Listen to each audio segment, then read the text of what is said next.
Today we are going to be unboxing and temperature testing the KLIM Everest. Special shout out to KLIM for sending me this unit. Now this unit has just been released and is still very cheap. In the US it sells for only $40. That is a bargain considering the specifications and compared to their competitors.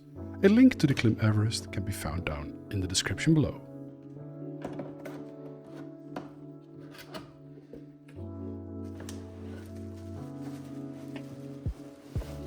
Now, the unboxing experience is pretty straightforward. The packaging feels premium and the materials used feel like it is something that is built to last. These fins are meant to be clicked on the back of your laptop cooler, preventing hot air coming out of your laptop to be sucked back in.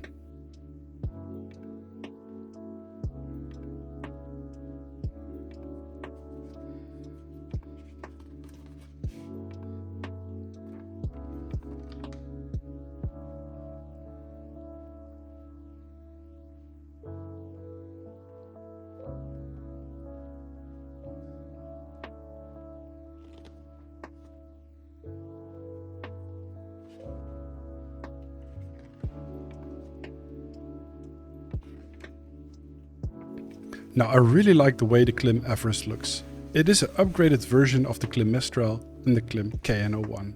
The foam used is really durable.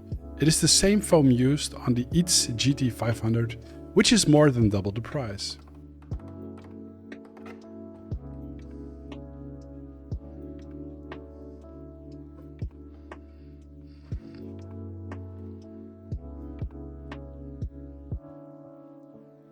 This piece of extra foam can be removed if your laptop is larger than 14 inch, and it supports up to 17.3 inch laptops.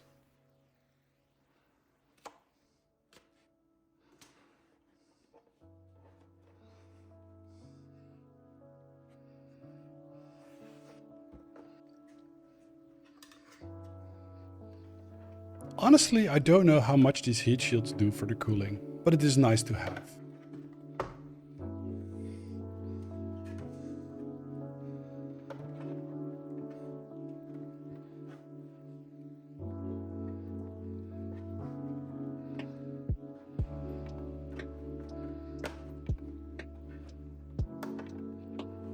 Now at the back we find the dust filters, and they are incredibly useful, because they prevent dust from being sucked into your laptop.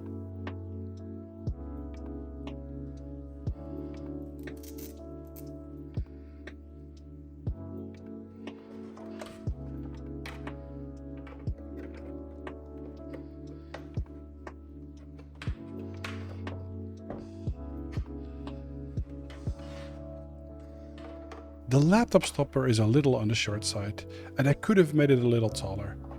I have not had my laptop slide off, but a little extra length doesn't hurt.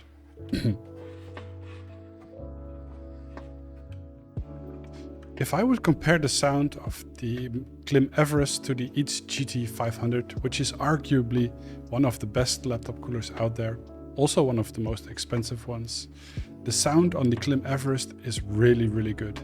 It is very quiet and it's not very audible when gaming, especially when you place your laptop on there.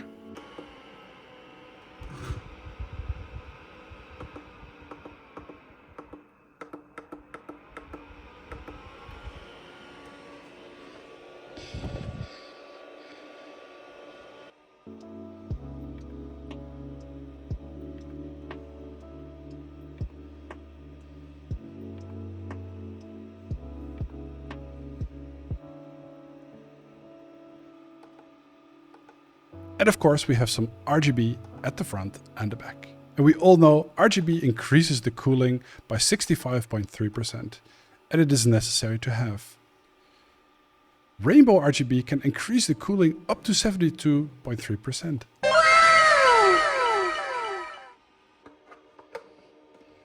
Now the stand are very well built, but it would have been nice to have a little bit more resistance on them. This is easier for setting it up. I also like the rubber feet, so it doesn't damage your desk or slide around. Now, the methodology for testing is pretty simple. I have a log fan speed set to 70% to see how much weight the laptop cooler actually carries. Setting up an automatic fan curve actually messes up the results for obvious reasons. I have tried this with a few cheaper laptop coolers before, and I noticed that there is no point in spending money on those, because there was no difference in the temperature. If we would set an automatic fan curve, the results will be even better than what you see here.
I think the KLIM Everest did really good in the tests. I'm thinking about doing more tests with it, comparing it to the EATS GT300 and EATS GT500. And if there's any more laptop cooling docks out there you want me to stack this one up against, let me know down in the comments. Also, if you liked the video, please leave it a like. You know that helps the channel out. And purchase links to the KLIM Everest can be found down in the description below. And I'm just going to shut the video off here. Thanks so much for watching, and I'll see you around.